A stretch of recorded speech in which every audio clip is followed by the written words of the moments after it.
Hi, welcome back to my channel. Hope you're doing well.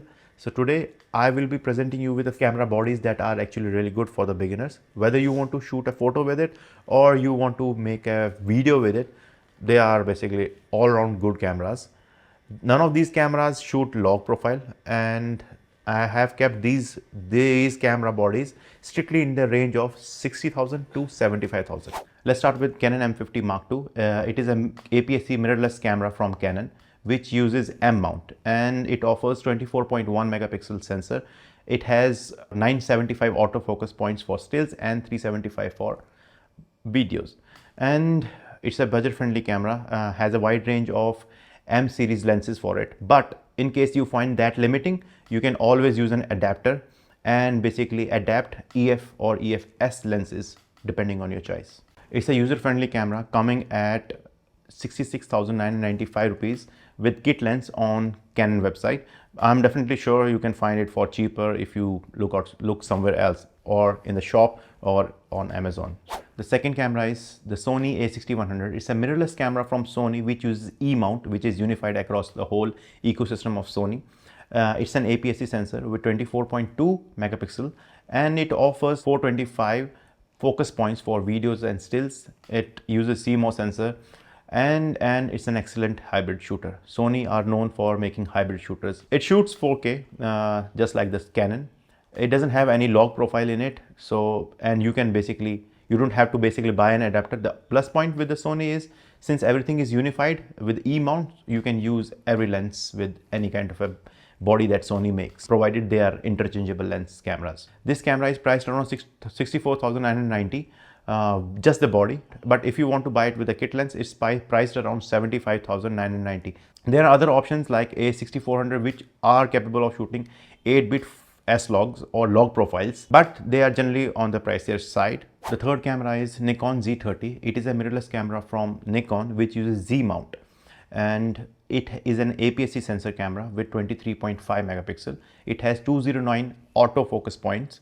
It shoots excellent 4K. It's really good for the beginners. Just like the Canon and the Sony, it doesn't have any log profile into it. So it's generally priced around 70,500 rupees with the kit lens 16 to 50 mm and on Nikon site. And if you basically dig around and basically go around on the offline market or on Amazon, you might find it for cheaper. So the fourth camera that I would like to introduce in this is the Fujifilm X-T200.